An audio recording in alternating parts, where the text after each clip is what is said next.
Hello everyone, glad to be back. Today is 3rd of November, now it's 9:30 in the morning Moscow time. I'm Levan Gudadze and this is my first update for the day in which I will share all the main news that are making headlines in Russian media outlets and Russian language pages on different internet platforms. Second update will be a little bit late on my Patreon page, in which I will share additional news that will be reported by Russian media during the day. That's been said, let's talk about news now, although I also want to notice that for whatever reasons, dear friends, last two videos are not visible on Rumble.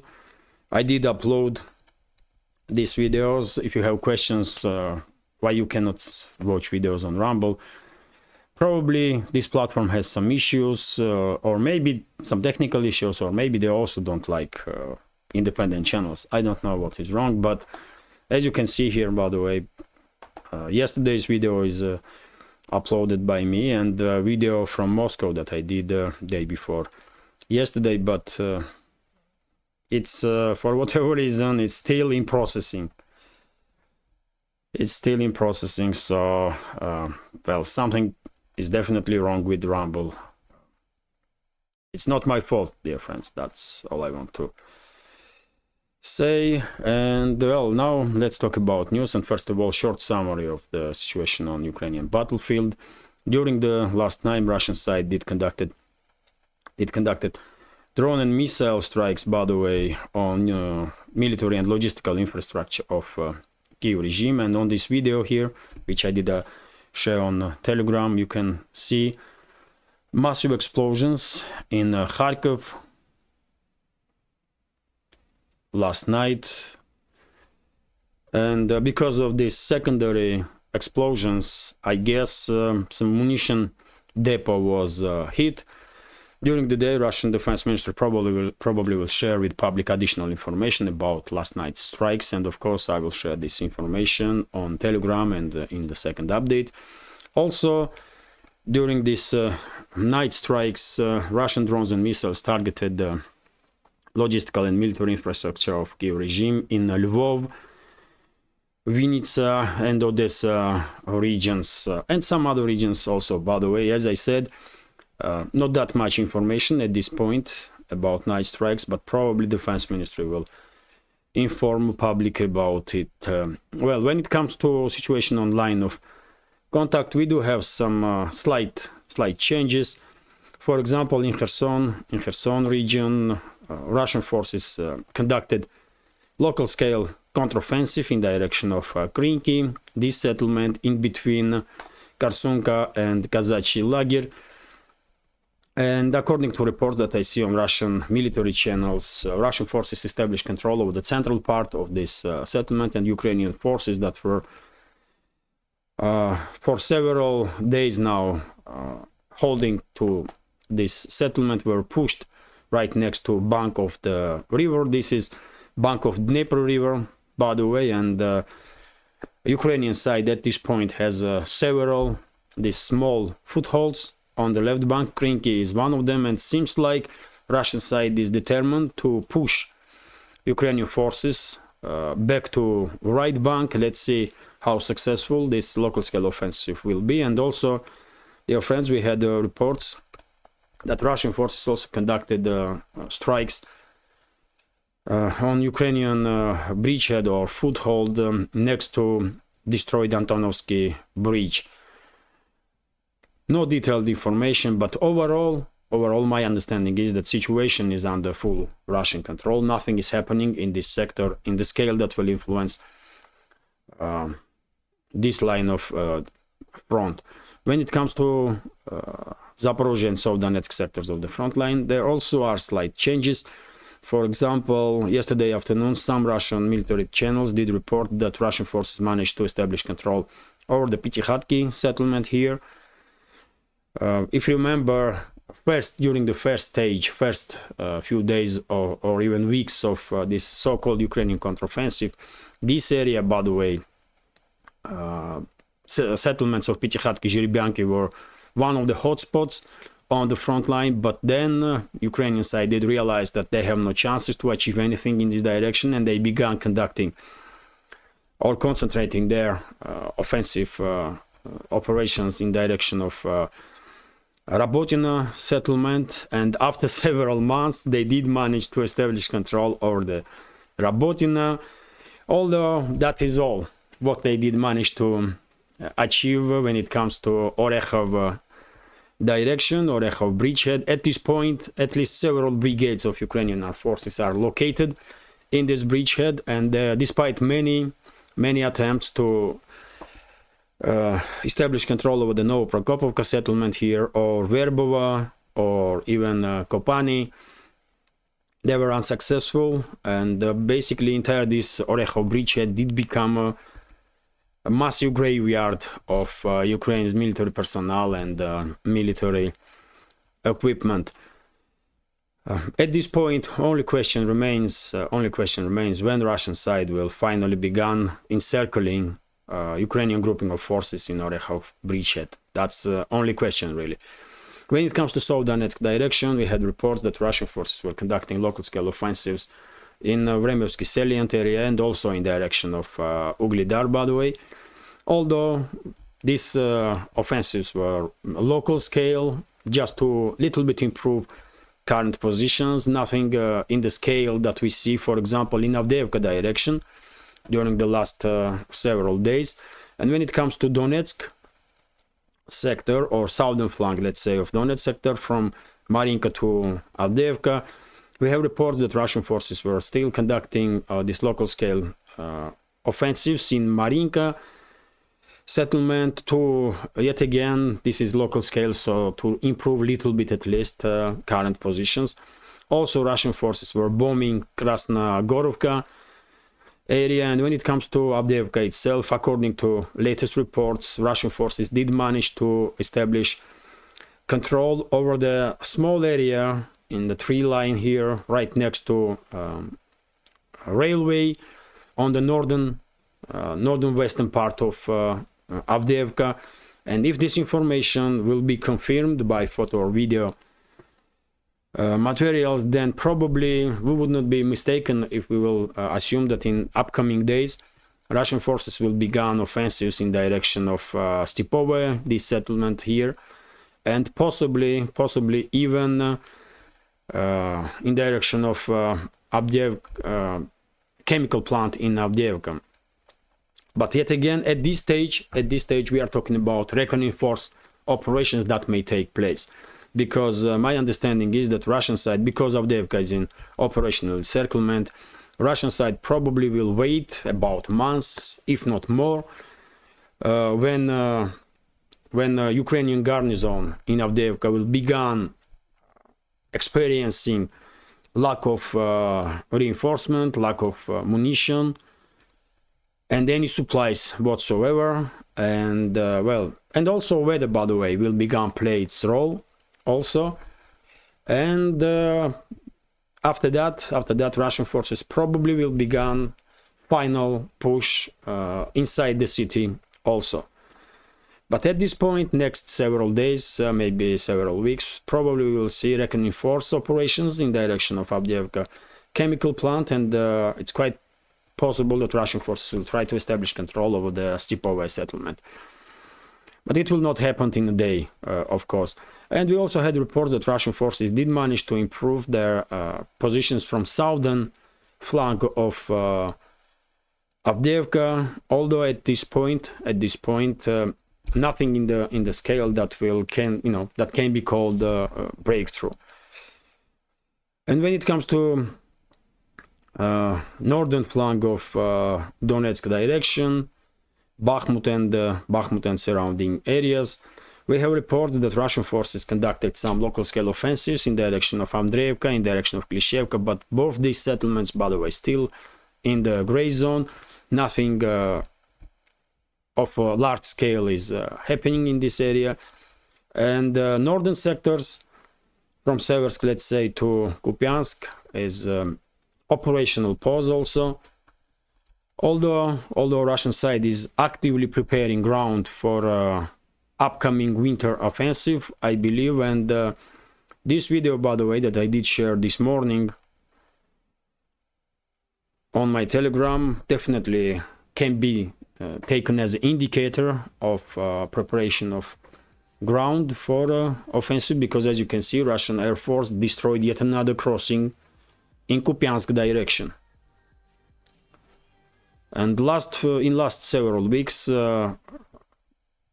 Russian forces destroyed quite a few bridges and crossings over the rivers in Kupiansk area, and my understanding is that this is done to distract Ukrainian forces from receiving munition, reinforcement, any supplies, and of course this is a preparation of the ground for large-scale Russian offensive. I may be wrong, after all I'm not military expert, but that's how I see this development. Otherwise, why would Russia intensify its attacks on bridges and these crossings? And this is it when it comes to short summary of the situation on the line of contact. Mainly it's operational pause, although initiative is in Russian hands all along the front line, by the way. And despite many attempts, Ukrainian side is unable to regain initiative on any of the areas of the front. And before I continue with some additional news, and they are very important and interesting news, let me note that this project with several channels on YouTube, Rumble and Telegram exists solely thanks to support of members of our community, and also, by the way, of course, Patreon page. So I would be immensely grateful if you will also consider to support my work with small donations through PayPal, Buy Me a Coffee, or by subscribing to my Patreon, on which I do upload some extra content on regular basis. That being said, let's talk about some other news. And well, this information is very important, of course, because we are talking about supplies of F-16s to Kiev regime. And yesterday, by the way, Russian military expert, founder of Rybar channel on Telegram, Mikhail Zvinchuk, did share with public information that Ukrainian side, Kiev regime, already received 5 F-16s. This is according to his information. I mean, Mikhail Zvinchuk, military expert and founder of Rybar channel. I did share this information on my Telegram also, by the way, of course. And according to him, last 2 F-16s were transferred to Ukraine with trucks, on the trucks. And I guess these planes will be reassembled in Ukraine itself by NATO specialists. And these planes will be maintained by NATO specialists, and also pilots, of course, going to be from NATO member states, because no way in 1, 2, 5 or 12 even months anybody is able to become a pilot of any fighter jet. And I'm not talking about good pilot. Even to do some basics on fighter jets, you probably need significantly more time than several months. I guess Russian side, Russian officials will comment on this development, because this step is a further escalation with Russia by Western so-called elites. And the question is, what they gonna send to Kiev regime after that, after fighter jets, because they send all type of weapons, from machine guns, mortars, artillery, tanks and armored personnel carriers, to now fighter jets. What's gonna be next? Nuclear bombs or dirty bombs? That's a question. We all know that Western so-called elites have no reverse gear, and unfortunately, if this information will be confirmed officially, I'm afraid we are closing into the point when we may even see direct clashes between Russia and at least some NATO member states. because Moscow, no matter how soft Putin is really, and his government, but at some point they're gonna react on something, isn't it? I mean, there was many statements from high-ranking Russian officials about these red lines and that red lines, and whenever those red lines were crossed, nothing happened. And of course, this emboldened Western so-called elites to continue this constant escalation. And I wonder if there is any true red line for Putin and his government. I mean, what Western elites gonna do, and in what scale that Putin will realize that some force has to be used, and the reaction has to be on this escalation. But I'm afraid at this point what we will see is that Peskov probably will come out today, I guess, and he will say that, you know, these F-16s, they mean nothing, they are nothing, they will change nothing, they will not be game changer, and they will not influence overall outcome of this conflict. We all know these usual phrases that was made by Russian officials whenever Western so-called elites were delivering some new type of offensive weaponry to Kiev regime. We can already see, by the way, that some Telegram channels that are close to defense ministry, let's say, are beginning to downgrade this information and are spreading this pushing this narrative that F-16s are basically crap and they can do nothing.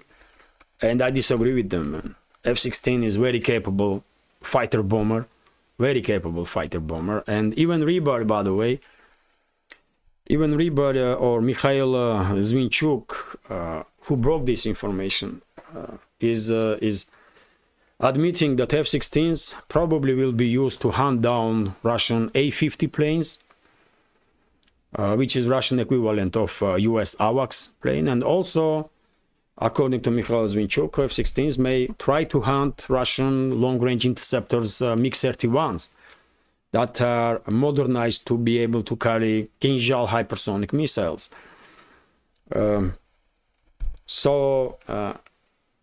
Mikhail Zvinchuk basically confirms that F-16s are very capable planes.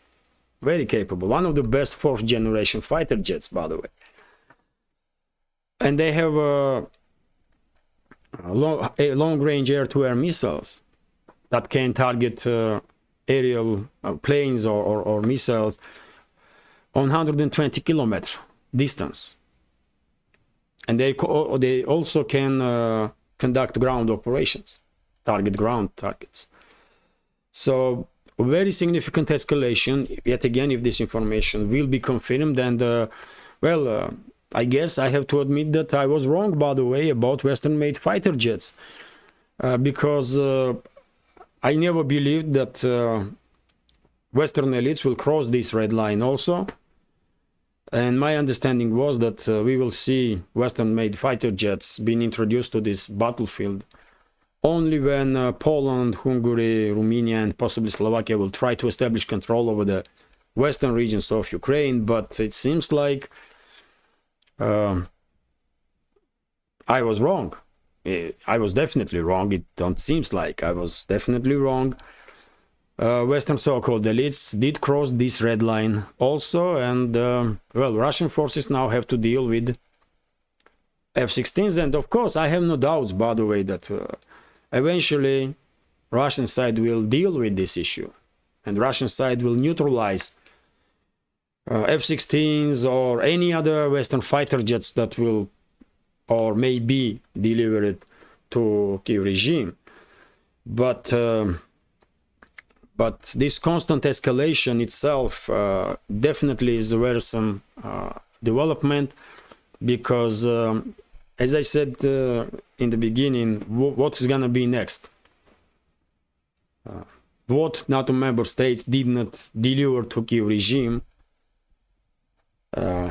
that can be seen as a kind of game changer? Nukes?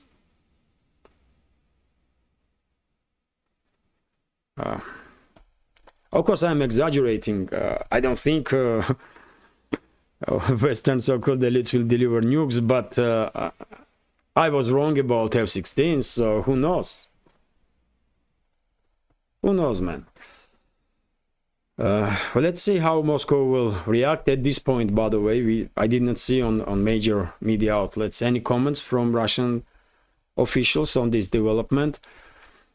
I guess during the day, Russian side will confirm this information, and then we will see some comments. And of course, I will share those comments on Telegram and in second update. But very significant development, by the way, very significant development.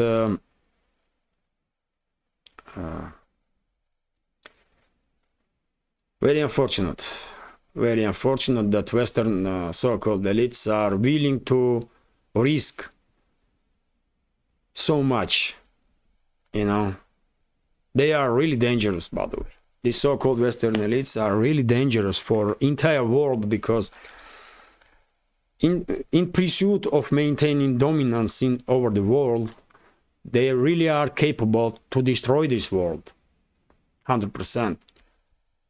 But anyway, let's continue. TASS news agency is reporting, by the way, that Zaluzhny, head of General Staff of Ukraine, in his interview with the Economist, did acknowledge that, or said that this conflict between Russia and Ukraine are in a tupik at this point. It's a stalemate, according to him, and only some know-how, some technological breakthrough can give a chance to give regime to achieve some significant breakthrough on the front line. Well,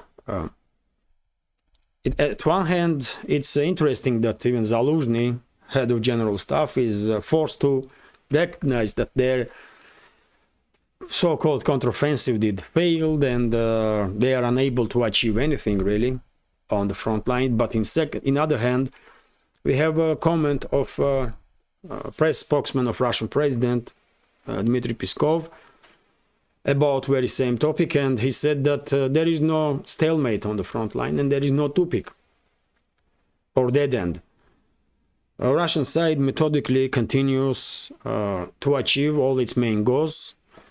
That was stressed by Russian president during the initiation of the special military operation, and Russian side did not see any stalemate whatsoever. And well, in this case, I will agree with Peskov, because for Ukrainian side it may be dead end, because they obviously are incapable of winning this battle. It's just impossible, and it was impossible always. It's nobody's fault really that Zaluzhny, Zelensky and their Western masters are so delusional that they were thinking that they can beat Russia. They are just, you know, they need some medical assistance, really. They are crazy, and they're supposed to be in some medical institution, not in high-ranking positions, by the way. That's an issue here. But when it comes to military operations itself, of course, it's not deadlock, it's not stalemate for Russia, because during this winter, Russian side will conduct large-scale offensive operations. I'm quite sure about it, and I guess Russian forces, by the way, before autumn, will reach the Dnieper River. Quite sure about it. Entire Kharkov region will become under full Russian control. Entire Donetsk region, Zaporozhye region, Kherson region, maybe even Odessa region, because it's only a matter of time when Ukrainian forces will just collapse. They already are collapsing, by the way. They already are collapsing. It's just happening in a slow pace, so it may not be visible, easily visible. But if you are actively interested in news, and if you're monitoring developments on daily basis, then you will probably already have this understanding that Ukrainian armed forces are basically done. They lost all their offensive capability, and now gradually they are losing their defensive capabilities also. And after Russian large-scale offensive, which may take place all along the front line, by the way, during the winter, I'm quite sure Ukrainian forces as a entity will cease to exist entirely. And this will happen before autumn.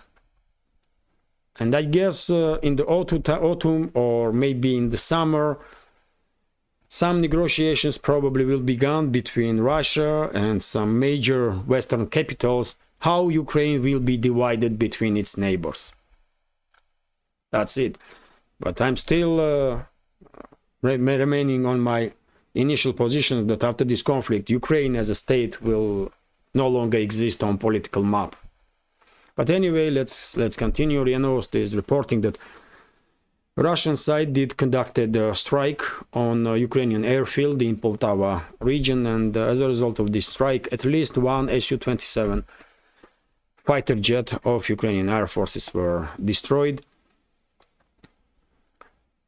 Lately, by the way, Ukrainian side had very difficult times when it comes to Air Force. Russian side destroyed 24 of Ukrainian fighter jets, fighter bombers, attack planes, helicopters, and according to Ribor, by the way, for example, Mikhail Zvinchuk, Russian military expert, one of the reasons why these F-16s have been deliveries of F-16s begun now is that Kyiv regime just don't really have any more or more or less significant number of planes. And this development did force, according to him, NATO states to begin deliveries of F-16s, to rush this process. But anyway, let's continue. RT is reporting that public support for Ukraine in US, by the way, is failing. This is Gallup poll, and let me read it for you. So, public support for sending aid to Ukraine is continuing to decline in the US, with a new Gallup poll suggesting that many Americans are growing tired of Washington shipping billions of dollars in financial assistance to Kyiv. According to a survey published on Tuesday or Thursday, 41% of respondents said they believe the US government is doing too much to help Ukraine. This makes an increase of 20 points in the sentiment since the previous poll was conducted in June. So, number of US citizens that think Washington is doing just too much when it comes to Ukraine increased by 12%, which is quite significant. Also, by the way, meanwhile, the number of people who thinks that US is doing the right amount so dropped from 43% in June to just 33% in latest survey. So, well, it's quite understandable, isn't it? It's quite understandable that US public is losing interest towards Ukraine and a little bit tired of entire this Ukrainian story. And fact that billions and billions of taxpayers' money have been sent to Kyiv regime, and probably increased level of information is also plays some part in this development, because I guess more and more US citizens are finding some alternative sources of information on internet, receiving some additional knowledge, and they are realizing that these billions, by the way, these tens of billions of dollars have been sent to most corrupt regime in Europe and one of the most corrupt regimes in the world. And they began realize that their money US taxpayers' money basically have been stolen from them. Because it's obvious that significant amount of these transfers eventually are ending up on bank accounts of military industrial complex and corrupt politicians in US, in EU when it comes to EU transfers, and corrupt politicians of Ukraine. And by the way, things are so bad really when it comes to Kyiv regime that I mean, Times Magazine, remember? Last several days, everybody is talking about that publication in Times Magazine when it's openly said that basically Ukrainian officials are stealing everything they can, everything that is not nailed, by the way. That's how bad situation is. Like there is no tomorrow. That's a level of corruption and stealing in Ukraine. And once this basic knowledge, by the way, that we knew from very beginning, but many citizens in the US, in Europe, in Australia, New Zealand, in worldwide, by the way, especially in the countries of this global West, let's say, more and more people are beginning to realize this, and they are beginning probably to ask questions. So I'm not surprised at all to see these poll numbers.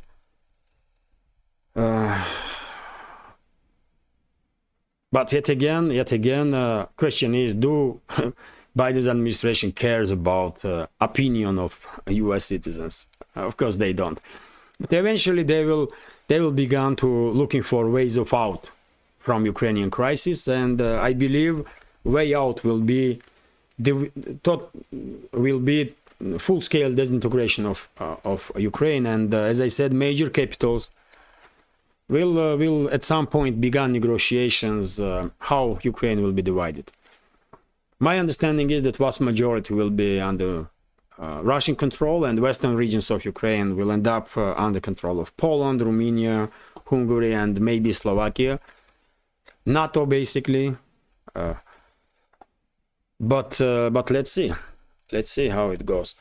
RIA Novosti is reporting that U.S. Congress, by the way, approved financial aid for Israel on 14.3 billion US dollars. But in this bill, according to report, nothing is said about Ukraine. Nothing is said about Ukraine. And if you remember, initially Biden's administration was demanding from Congress 61 billion, if I'm not mistaken, for Kyiv regime. And in second draft, let's say, Anthony Blinken and Lloyd Austin did spoke about some 44 billion for Ukraine. But according to this report here, seems like US congressmen, at least for now, did not listen or did not take in account position of Biden's administration, and they did approve 14.3 billion for Israel. But yet again, there is no single word about Ukraine, about financial aid to Ukraine in this bill. There may be some secret points in the bill that will provide the Kyiv regime with some additional funds, but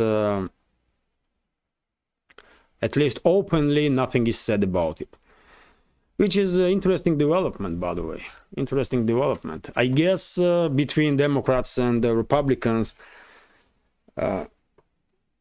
big trade is will begin when it comes to this financial aid to Kyiv regime. Because after all, this 44 billion or whatever number gonna be allocated for Ukraine eventually, it's gonna be last big paycheck from Ukrainian crisis for US military industrial complex and US corrupt politicians. So they will of course begin trading now who will get what, and how much and so on. And eventually, of course, they will approve allocation of at least a few dozen of billions to Kiev regime, formally Kiev regime, but in reality for themselves, because Ukraine will receive just a few percent of that sums, I guess.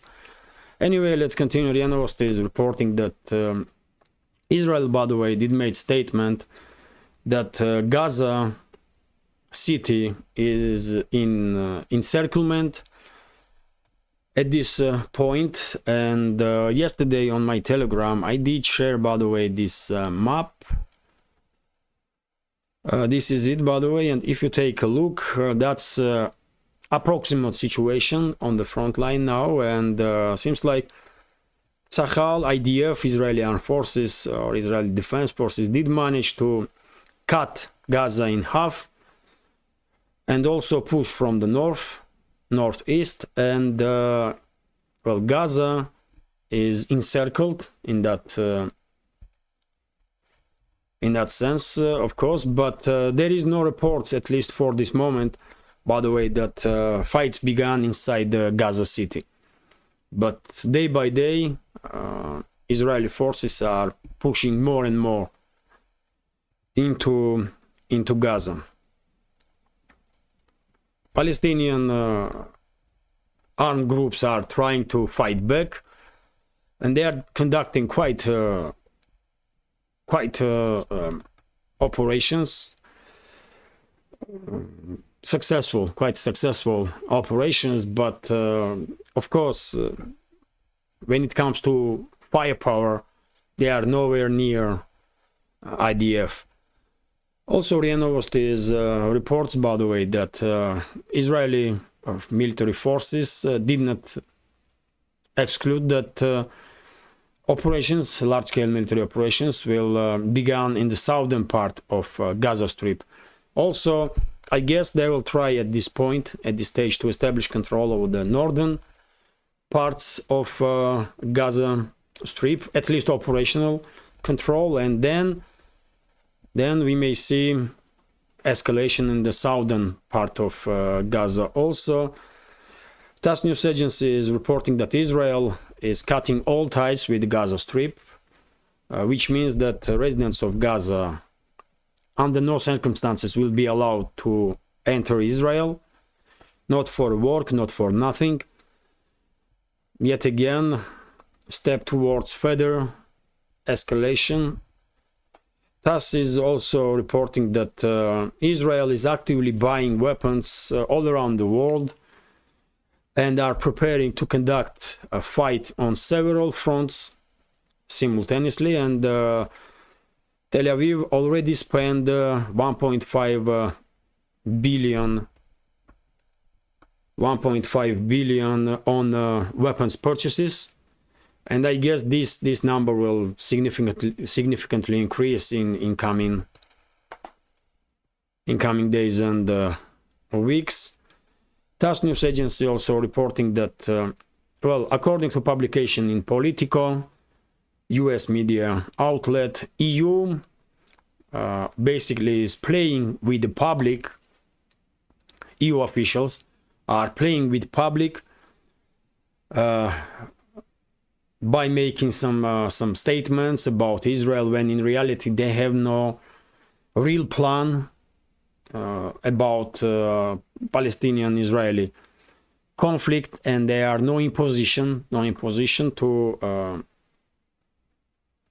even propose any more or less realistic plan, which is yet again this article somewhat correlates with statements that former Russian president and current deputy chairman of Security Council Dmitry Medvedev made yesterday, if I'm not mistaken, or day before, when he said that EU officials and EU as this quasi-institution, quasi-state, whatever it is, lost all the credibility and cannot be mediator, cannot play a role of mediator in any conflict whatsoever, Israeli-Palestinian conflict included. And this is true, by the way. Whoever gonna want to listen to EU bureaucrats, these corrupt, stupid EU bureaucrats like Borrell, Michel, this Ursula.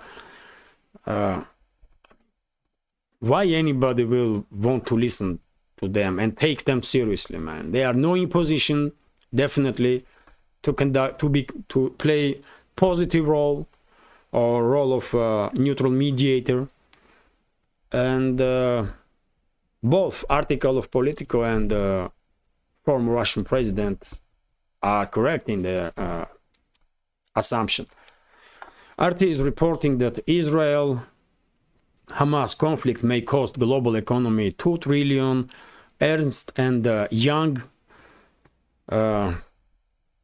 Corporation is predicting, let me read, and this number is twice bigger than recent predictions of IMF, if I'm not mistaken. But anyway, let's read several sentences here. So the global economy could be doomed to take a major hit if the conflict between Hamas and Israel escalates. New York Times reports on Wednesday, citing the top economist of Ernst and Young, Gregory Dako, chief economist of Ernst and Young, told the New York Times that in the worst case scenario, the expansion of military actions in the Middle East will entail severe consequences for the world economy, such as moderate recession, plunge in the stock prices, and the loss of 2 trillion, which is, wow, quite a number. Oil prices are likely to rise up to $150 per barrel from the current $85, according to this economist. Well, he is a professional in this field, so I guess he has some reasoning to think that things may go this bad if conflict between Israel and Palestine will escalate and will engulf entire region, and if Lebanon will be attacked and Lebanese Hezbollah, or let's say Iran, and about consequences of such a development I did spoke many times in the previous updates, and also about why Washington and London may want exactly that kind of scenario to be implemented, further escalation I mean, well, even though I'm not expert in economy or finances, I think this person, Gregory Dako, is too optimistic, really. Because my understanding is that if this conflict between Israel and Palestine will engulf entire region, and if under any pretext Iran will be attacked and Iran will get involved in this conflict, of course, shipping will shut down on Persian Gulf, and that will devastate the entire world in the scale that we never see in last decades, by the way, or ever even. Not just we, but there was no such a scale of crisis in the world before. And these estimations of 1 trillion losses for a world and 2 trillion losses for world economy is just not just too optimistic, but it's irrelevant, absolutely irrelevant, because first of all, further escalation of this conflict may at some point provoke even direct clashes between the major nuclear powers in this world, which will destroy the entire world. So it's not really relevant to count how many trillions will the world lost. There will be no world left after nuclear disaster. That's a worst case of scenario.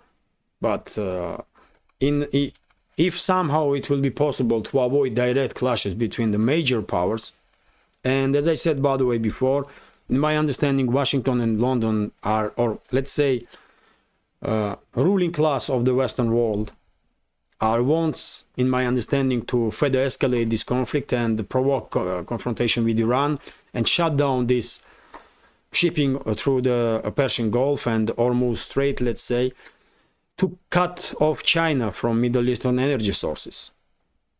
That's why they want to do it. And in that case of scenario, even if it will be possible to avoid direct confrontation between major nuclear powers, world economy will definitely be devastated in the scale that, as I said, man, nobody seen before. And $2 trillion may seem like nothing in comparison to what may happen in that case. Oil may reach $200-300 a barrel easy, because on daily basis, by the way, through Persian Gulf, through that Hormuz Strait, goes, if I'm not mistaken, from 15 to 17 million barrels of oil every single day. And if world market will lose this amount of oil, and there is no capacities in this world to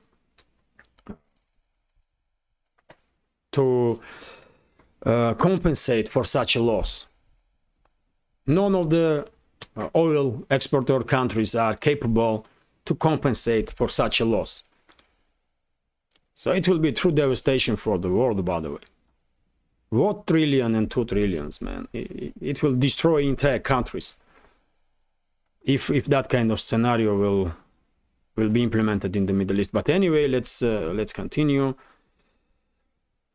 Let's continue. And RT is reporting that well, most Russians, according to poll, are neutral on Israeli-Palestinian conflict. The majority of Russians do not back any particular side in the Israeli-Palestinian conflict.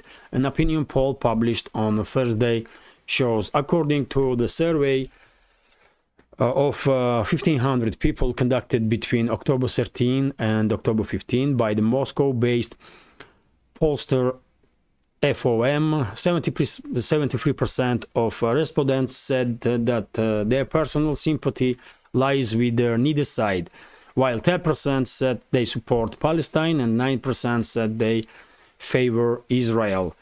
Nearly 40%, however, could not answer what they believe is the root cause of the current wave of hostilities.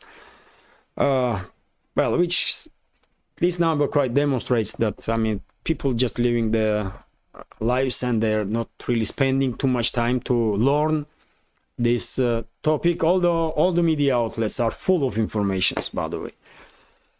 And roughly an equal number of those polled groups blamed Israel. Roughly an equal number of the polled group blamed Israel, 5%, and Palestinian militant group Hamas, 3%, for this escalation, while 12% argued that the West was responsible for the bloodshed, and the 10% described the crisis as a territorial conflict. Okay, quite interesting, although I'm a little bit surprised that 73% of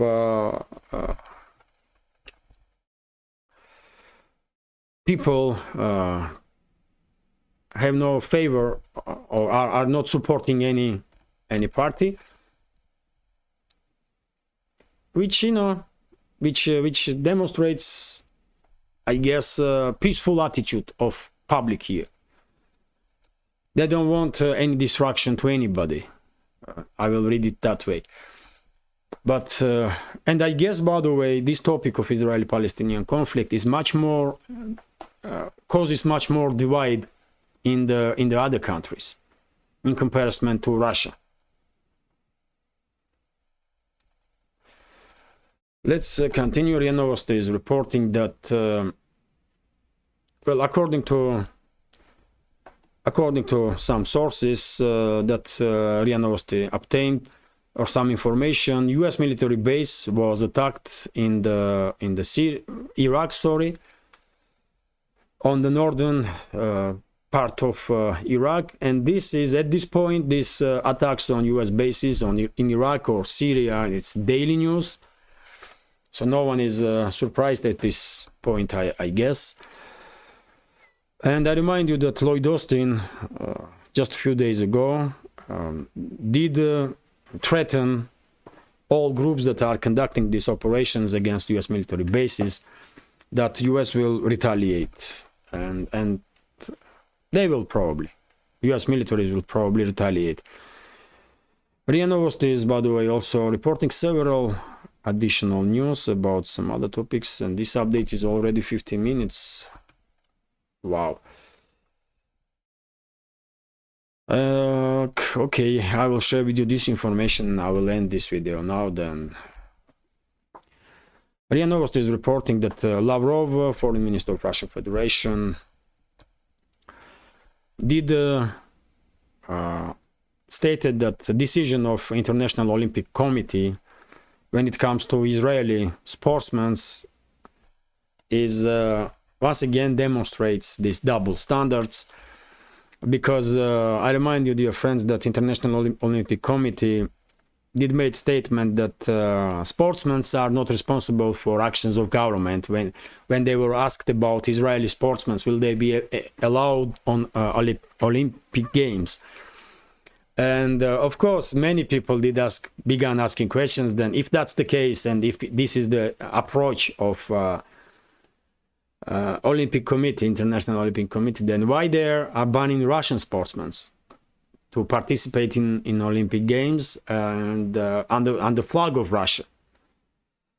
So this is definitely double standards. And as I said, by the way, me personally, I have no respect for this Olympic movement whatsoever and the Olympic Committee. And I believe it's definitely time BRICS member states to create some alternative, because how can you respect these corrupt individuals that are run this International Olympic Committee? This institution is used as a weapon, by the way, by Western so-called elites, isn't it?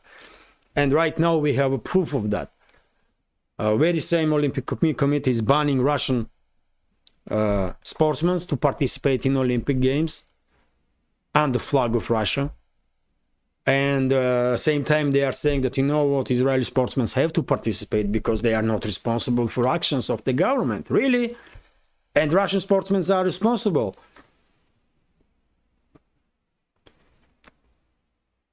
Hypocrites, man. How are you gonna... it's impossible. At this point, by the way, it's absolutely impossible to respect anything that Western elites, Western so-called elites, have any connection to. I mean, you cannot respect, man, any institution, just about anything that Western so-called elites have even touched once or have any connection. This is 100%, man. And I hope BRICS member states, and as you know, by the way, from 1st January, BRICS Plus will become much bigger, and quite a few countries will join this union, I will say. And I mean, hopefully governments of these countries will come up with the idea to create some alternative to this so-called Olympics, by the way, because it's a shame. It's a shame what these Olympic Games become, though. And dear friends, I will end. I did have several 1, 2, 3, 4, 5, 6, 7, 8 more news, quite interesting news. Maybe I should go at least through headlines.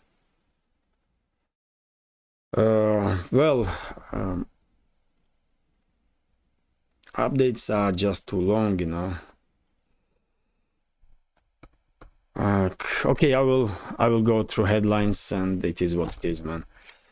So TASS news agency is reporting that Armenia did propose to Russia some agreements that will allow two countries, especially Armenia, to avoid any obligations towards International Criminal Court when it comes to relationships between Russia and Armenia. And Armenian officials did say several times before that they did come up with these proposals before Armenia ratified this Rim Statute, but Moscow did not respond in any ways. And I guess Moscow will ignore this now also, because fact itself that Armenia joined jurisdiction of International Criminal Court after that so-called court, by the way, which is also tool, weapon of the Western so-called elites. After that tool, that weapon was used against the Russian president, this fact on its own creates so much tension between Moscow and Yerevan that I don't think these tensions can be resolved anytime soon, or at least before Armenia is run by Western puppets, let's say this way. Also, TASS news agency is reporting, by the way, that Putin signed the law. Let me translate enter this sentence here to be precise. So, Russian President Vladimir Putin signed a law according to which Russia withdraws its ratification of the Comprehensive Nuclear Test Ban Treaty. The document was published on the official legal informational portal.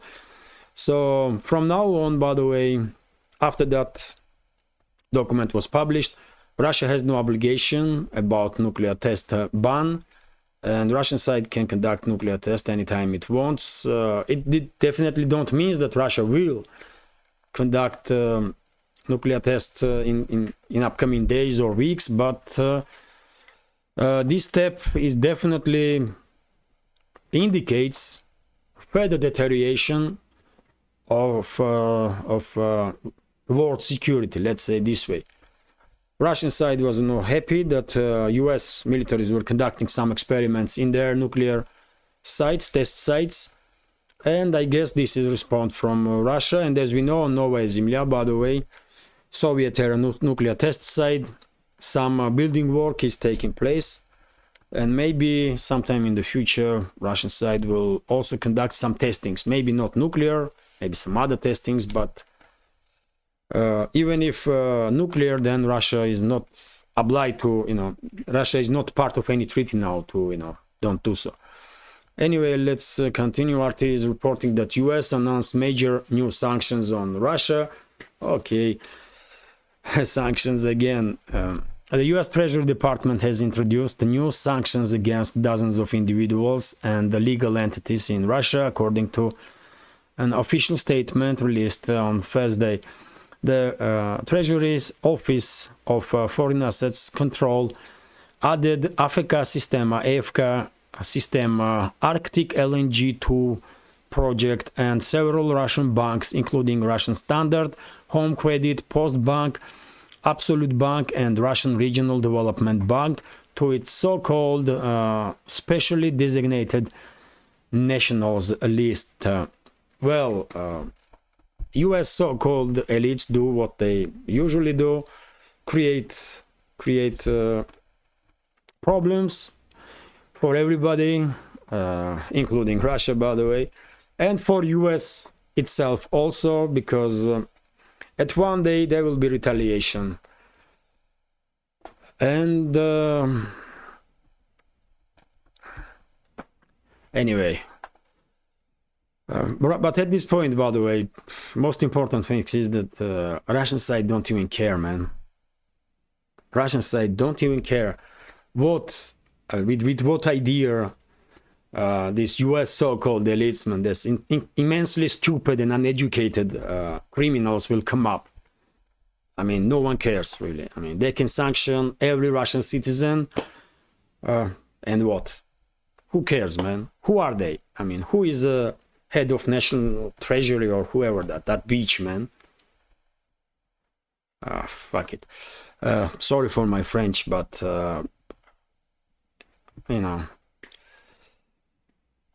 I don't have steel nerves, man, and I hate when these criminals are acting like they mean something when they don't really. Anyway, let's continue, man. RT is reporting that UN votes overwhelmingly to condemn US embargo on Cuba. The UN General Assembly has adopted its annual resolution calling Washington to end its decades-long economic blockade of Cuba. The document, which has been adopted for the 31st time, received nearly unanimous support, with only the US and Israel opposing it out of the 190 nations presented during that vote. Ukraine was the only member to abstain. Well, yet again, by the way, that's a pure example of evil that runs and ruins US and the world. These US officials, they are criminals, man. They are criminals, and most dangerous threat for human civilization, I believe, and they cannot be respected in no way, man. US ruling class is danger for humanity and should be neutralized with all means necessary.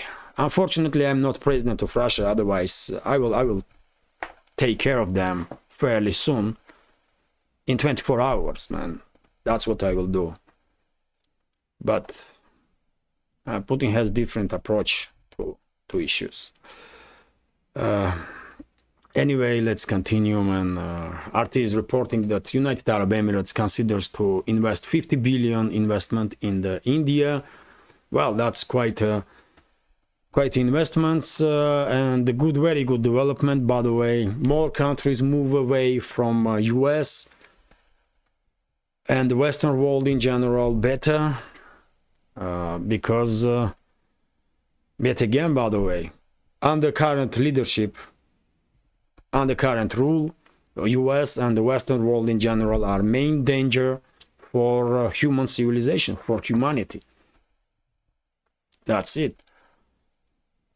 And we don't even know, by the way, who is running this show, by the way.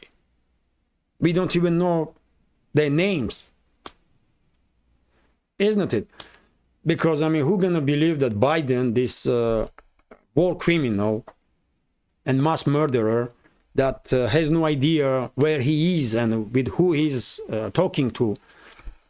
I mean, who gonna believe that this war criminal is making any decisions whatsoever on behalf of US, man? Or some other people is making decisions, some other people are running shows, and US citizens did not vote for that people, isn't it? And how you gonna respect such a system and those so-called elites, man? Anyway, let's continue. TASS news agency is reporting that EU plans to decrease import of Russian gas this year up to 45 billion cubic meters, which is a significant decrease in comparison to 2021, when EU did buy some 150, even 155 billion cubic meters of gas. And well, yet again, EU bureaucrats are pushing European Union towards truly dead end. They may cut entirely export of Russian gas and destroy EU's economy a little bit faster. I don't think anybody cares in Russia about it really at this point, because you know. TASS news agency also reporting, by the way, that in Russia, sales of cars in previous months, in October, did rise 260%, by the way, 2.6 times, up to 112,000 cars, little more than 112,000 cars in the 1 month period, which is quite a number, by the way. This information on its own highlights that economy in Russia is doing more or less okay, and people are doing okay. They have money to buy cars, new cars. Unfortunately, I can't. But I'm a minority, I guess. and many people are able to not just live a normal life, but also they have some savings to buy a car, which is great, by the way. Good luck to everybody, to all good people everywhere. Russia, Europe, US, I don't know, man, China, India, just everywhere. In Brazil, South Africa, whenever any good is happening is good, man. But I have to end this video now. These long videos are quite tiring, by the way. Whenever it reaches, I don't know, man, 40-45 minutes, I'm getting a little tired because I'm recording these videos with one take. And now, for example, I'm not happy that at some point I was a little emotional when I was talking about these US officials. But what can I do, man? If I began recording this video from scratch, then when I have to upload, when I will upload this video. So sorry that I was a little emotional.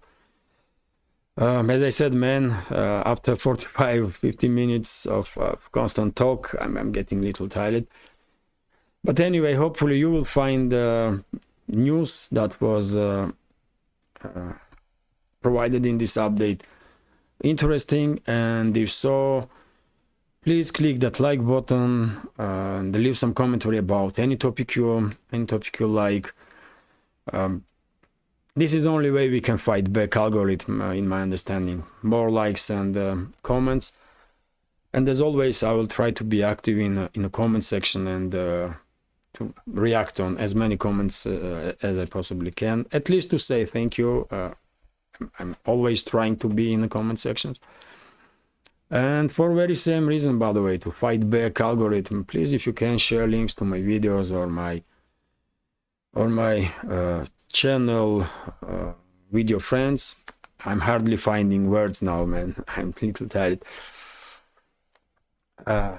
On any of the platforms that you are active on, and well, if you think this project with several channels on YouTube, Rumble, Telegram, and also Patreon, although Patreon subscribers, Patreon members already are supporting. If you find this project interesting, please consider to support my work with small donations through PayPal, buy me a coffee, or by subscribing to my Patreon. You can see links on this video in the description box or in the pinned comment. This is it for now. Sorry for being a little chaotic, but I try my best. As time goes by, I will improve my skills little by little as a presenter. So this is it for now. Have a great day and take care.